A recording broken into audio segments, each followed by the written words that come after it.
Do you ever walk past a store and wonder, how does that place stay in business? I'm John Casey. I make rubber stamps in the East Village of New York. That is rubber stamps.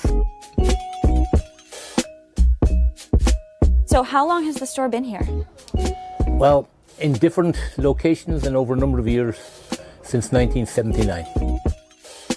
Casey Rubber Stamps is the last of its kind in the city. Tucked away on 11th Street between 1st and 2nd Ave in the East Village, John sells high-quality, hand-cut rubber stamps out of his tiny railroad-style store.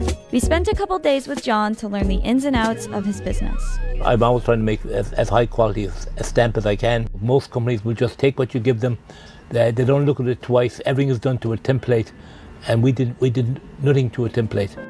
John showed me his favorite stamp in the store. He had one image of it but wasn't satisfied, so he tracked down an old book with the original illustration to capture even more detail. This came from a clip art book originally. The one that made the stamp came from the original catalogue. So obviously any stamp can only be as good as what you start off with, and this is a good analogue. You see how the small lines are already missing?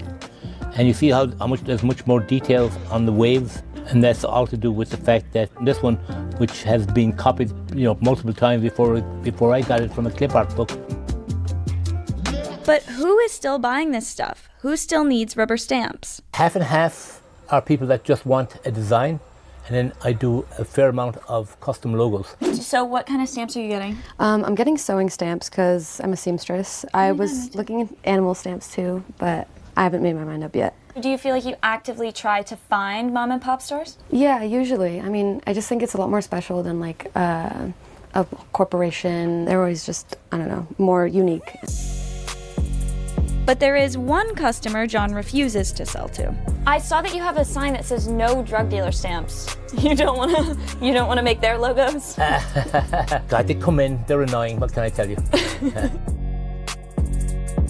About 50% of his sales are custom order stamps, and the other half are off-the-shelf stamps. Both have the same profit margin, but stock stamps are easier to produce. He finds his designs searching through old books, magazines, and ads, giving them that authentic vintage charm. How many stamps do you have in the store?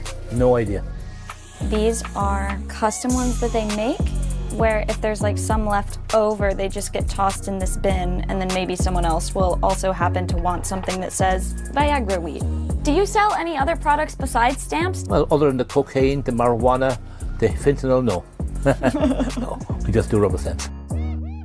Have you ever had any close calls with the store almost going out of business? There's been a few times in my life when I'm wondering, what the hell am I doing? Back in the 90s, a lot of big mail order companies took over the craft rubber stamp businesses, and they set up and they made lots of stamps, and they got a consultant in who saw Hallmark as the benchmark to go by, and they produced all cutesy stamps, and they lost their charm, they lost their uniqueness, and they just became another boring cutesy commodity. John's business has become so niche that his suppliers are shutting down, with the demand for raw materials declining. I'm having to modernize. It's a dying business. I mean, my mold is called Bakelite Matrix mold. The last manufacturer in the United States has just stopped making it, so I have a limited amount of it. So I've just bought a laser engraver to do the custom stamps on the laser. I don't want to, but at this stage I have no choice. There's no long-term solution to preserve his old-school manufacturing process. One short-term fix has been buying raw materials from competitors that have shut down. I'm not pessimistic about the future of mom and pop stores, but it's certainly got a lot more difficult. What do you feel like is the biggest challenge that you're facing right now? I have a new landlord who wants to more than double my rent. He wants me to pay for the renovation of the buildings, basically. It's going to be difficult. I'm surviving, but I won't be buying my mansion in the south of France anytime soon, New York is changing. I don't know what retail is going to be like in the near future. Despite all these challenges, John has found a way to keep his business operating for decades.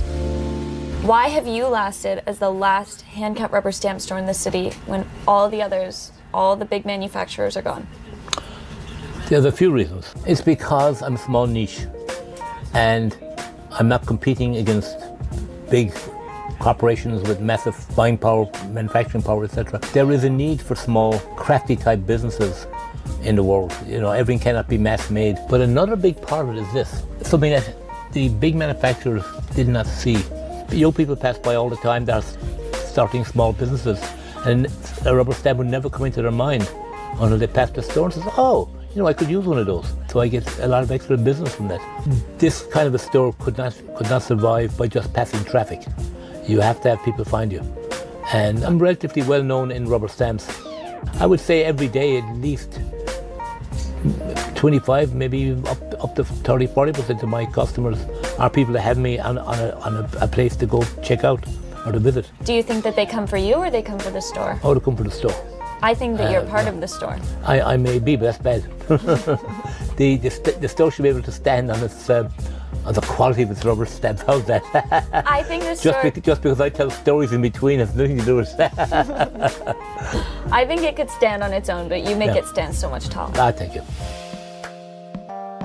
So what does the future hold? John has no plans to retire anytime soon. I'm going to go as long as I can. If I get kicked out of here, I'll find somewhere else. I'll have to. You know, I'm still learning how to make stamps, believe it or not. I'm still trying different ways of doing it. I'm not stubborn.